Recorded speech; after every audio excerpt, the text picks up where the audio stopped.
State మనం గోవధ నిషేధాన్ని గురించి మాట్లాడుకుంటున్నాం, దాని చుట్టూ ఉన్న రాజకీయాల గురించి మాట్లాడుకుంటున్నాం, ఆహారం చుట్టూ రాజకీయాలు ముసురుకుంటున్నాయని మాట్లాడుకుంటున్నాం. ఇంతకుముందు దయాకర్ మాట్లాడుతూ బీహార్ ఎన్నికల నేపథ్యంలో ఇవన్నీ జరుగుతున్నాయి అంటున్నారు. ఐలే గారు ఏమంటారు?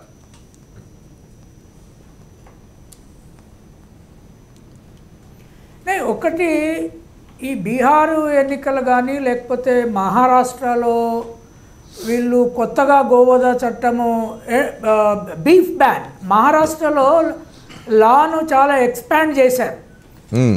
ఇంతకుముందు కాంగ్రెస్ ఉండగా చాలా రాష్ట్రాలలో తెచ్చింది ఒక అంశము, అసలు యాక్చువల్గా అది అవసరమా లేదా అనేది ఒకటి.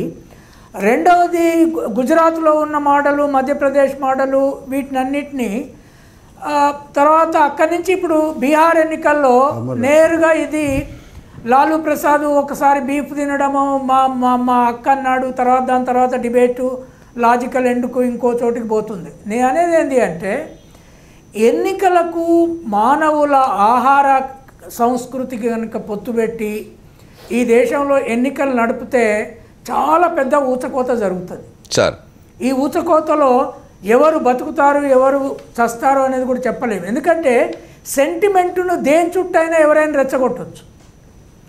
ఇప్పుడు ఉత్తరప్రదేశ్లో ఒక అతన్ని లించ్ చేశారు, రేపు బీహార్లో ఇంకొక ఇద్దరిని ముగ్గురిని లించ్ చేయిస్తారు, అక్కడ డివైడ్ అయింది అనుకుంటారు. ప్రాక్టికల్గా అట్లా కాదు.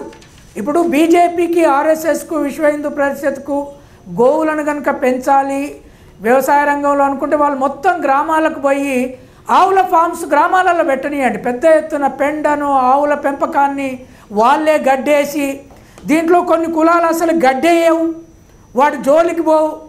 నాకు చెప్పమనండి, ఎంతమంది బ్రాహ్మణులు పశువులకు మేపుతున్నారు, గడ్డేస్తున్నారు, వాటి పెండ తీస్తున్నారు, అసలు బర్రెలను ఎవరు చూస్తున్నారు?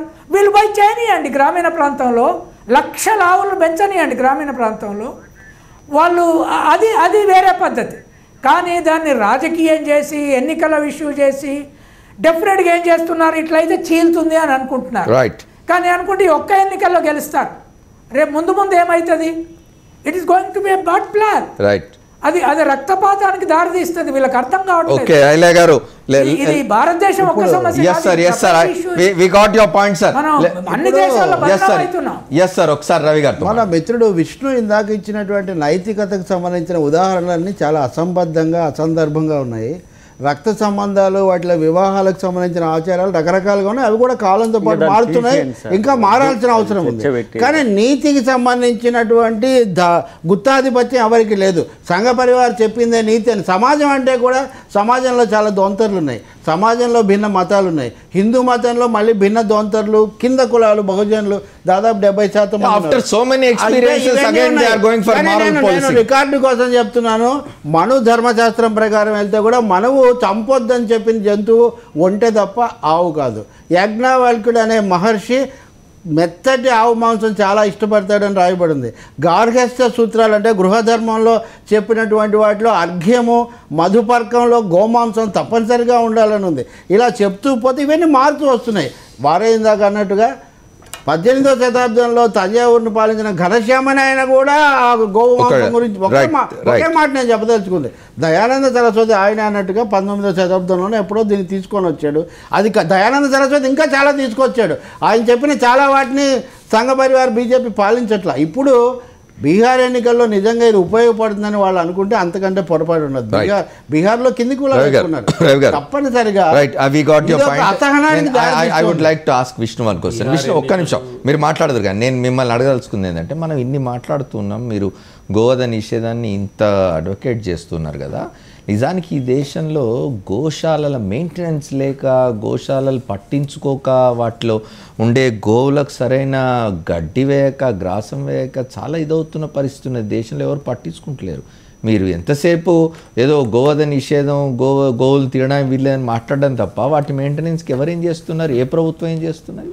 అంటే కుదరదని భారత్ జన్యన్ వాళ్ళ ఆర్థికవేత్త రాసిన ప్రకారం వ్యవసాయానికి ఆవుల చాలా సమస్య ఉంది. దాంట్లో ఆవులను బతికించడం. అంతకుముందు మాట్లాడినప్పుడు కూడా నేను మీకు ఒక విషయం చెప్పాను. 1970లో 14 రాష్ట్రాలు మావి కాదు, మేము తీసుకురాలేదు. గో నిషేధ చట్టాలు తీసుకొచ్చింది మా ప్రభుత్వమే కాదు, ఆ రోజు అధికారంలో ఉన్నటువంటి కాంగ్రెస్ పార్టీ అనేక రాష్ట్రాలు కూడా తీసుకొచ్చింది. అయితే మేము ఇప్పుడు ఏమంటామంటే, మీరు ఏమన్నా తినండి, మాకు అభ్యంతరం, మీరు గోమాంసం తినద్దనట్లే, మేమేమంటున్నామంటే మా తల్లి పాలు ఇచ్చింది, ఆ తల్లి పాలు రొమ్మును మేము కోసుకోము. మేము ఈ దేశంలో కూడా మేము చెప్తున్నది ఏంటంటే పాలు ఇచ్చేటువంటి జంతువులు ఏవైతే ఉన్నాయో అవి సమాజంలో పనికిరాని స్టేజ్లో ప్రభుత్వం వైద్యపరంగా ఇచ్చేటువంటి లెక్క ప్రకారము మీరు కోసుకోండి, తినండి, ఏమైనా చేయండి. మేము ఒకటే కోరుతున్నాం. కొన్ని మతాలకు సంబంధించిన వ్యక్తులు పందిని చాలా అపవిత్రమైనటువంటి జంతువుగా చూస్తారు. మనం వాళ్ళు గౌరవించాలి. ఎందుకు? వాళ్ళ విశ్వాసం అది. నేను నా తల్లితో సమానంగా నేను నా గోవును చూస్తాను. నా విశ్వాసాన్ని అవమానపరచొద్దు, హేళనపరచొద్దు. మీరేమంటే ఒకటి అమర్ గారు, మీకు ఏదో కొంతమందికి ఈ దేశంలో కొంతమంది అతివాద హేతువాదులు ప్రపంచంలో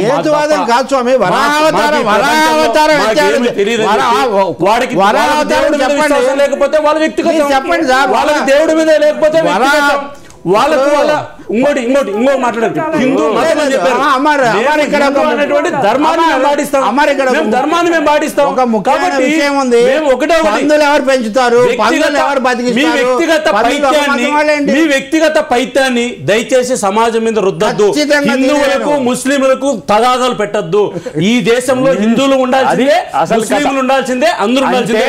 బ్రిటిష్ వాళ్ళు పోతా వాళ్ళు ఒక చిన్న పని చేసిపోయారు. ఏం చేసిపోయారంటే విక్టోరియా రాణి ఈ దేశం స్వాతంత్రం ఇచ్చినా కూడా భారతదేశంలో తన్నుకోవాలని చెప్పి ఇప్పుడు మీకు ఇంతకుముందు నేను కొటేషన్ ఇచ్చిన అరబ్ దేశాలలో ఎక్కడ కూడా ఈ రకమైనటువంటి పశువులు అమర్ గారు, నేను ఇప్పుడు కూడా చెప్పేది ఒకటే, మాకు ఎటువంటి అభ్యంతరం లేదు. ఎవరు వాళ్ళకు కావాల్సినటువంటి మాంసాన్ని వాళ్ళు తినండి. ఒక్క నిమిషం తినండి, మాకేం అభ్యంతరం లేదు. అయితే మేము తింటాం కాబట్టి మాంసం అనేటువంటి ఒక ఆలోచన ఏదైతే ఉందో దాన్ని ఇతరుల యొక్క విశ్వాసాలను దెబ్బతీసే విధంగా, రెచ్చగొట్టే ధోరణి విధంగా ఇట్లాంటి సంఘటన జరిగినప్పుడు మతాలు తీసుకొచ్చి కాంగ్రెస్ లాంటి పార్టీలు రాజకీయ అవసరాలకు వాడుకోవద్దు. ఈ దేశంలో 50 ఏళ్ళు విభజించి రాజకీయ అవసరాలు టైమ్ ఈజ్ ఓవర్. నేను దయాకర్ ఆయన ఏమంటున్నారంటే ఇతరుల విశ్వాసాల మీద ఇచ్చేయకండి అని చెప్తూ తినే వాళ్ళ విశ్వాసాల మీద కూడా దాడి చేస్తున్నారు కదా. నేను ఏమంటున్నా, మీ ఇష్టానుసారం ప్రపంచ ప్రజలందరూ జాతి ప్రజలందరూ నడుచుకోవాలనుకోవడం చాలా తప్పు. ఇది అప్రజాస్వామికం. చట్టానికి అనుగుణంగా పనిచేయండి. అవును, అంటే నువ్వు నీ దేశంలో మీరు ఆగండి ఒక్క నిమిషం. మీరు మాట్లాడేటప్పుడు నేను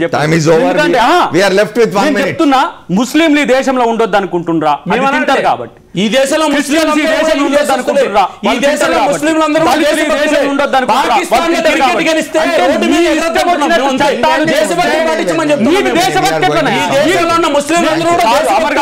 మేము ఈ దేశంలో ముస్లింలు వ్యతిరేకించాము. అనేక మంది ముస్లింలు దేశ స్వాతంత్ర్యం కోసం పనిచేశారు.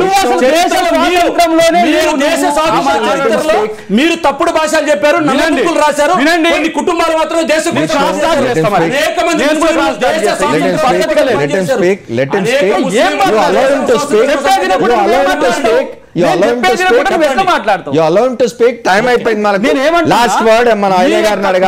విశ్వాసం నా విశ్వాసం కూడా అంటున్నాను. నువ్వేదంటున్నావో గోవధ అనేదాన్ని మేము కూడా అంగీకరిస్తున్నాము. కానీ నువ్వు డిక్టేట్ చేసే హక్కు నీకు రాజ్యాంగం కల్పించలేదు. ఇది మాత్రమే హక్కు లేదు. చేస్తున్నావు కాబట్టి final comment if you have anything to say.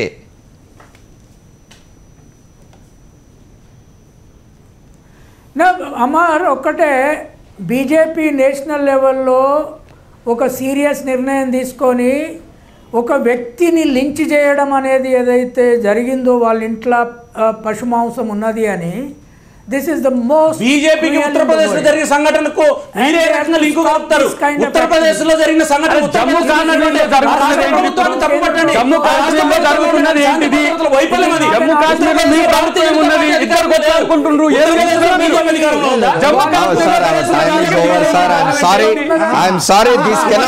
This cannot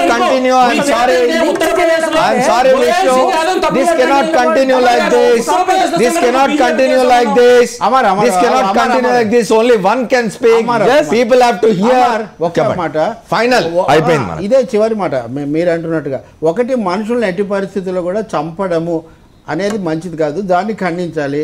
ఇప్పటివరకు ప్రధానమంత్రి ఖండించలేదు, కొంతమంది కేంద్ర మంత్రులు అనుకూలంగా మాట్లాడారు. ఈ వైఖరిని అయితే మార్చుకోవాలి.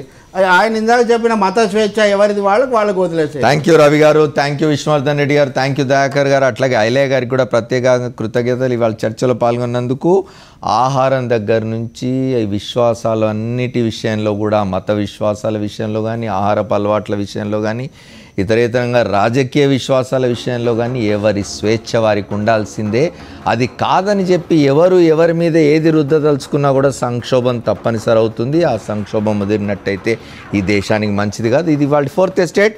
రేపటి 4th ఎస్టేట్లో మళ్ళీ కలుద్దాం. Stay tune to Sakshi. This is Amar signing off.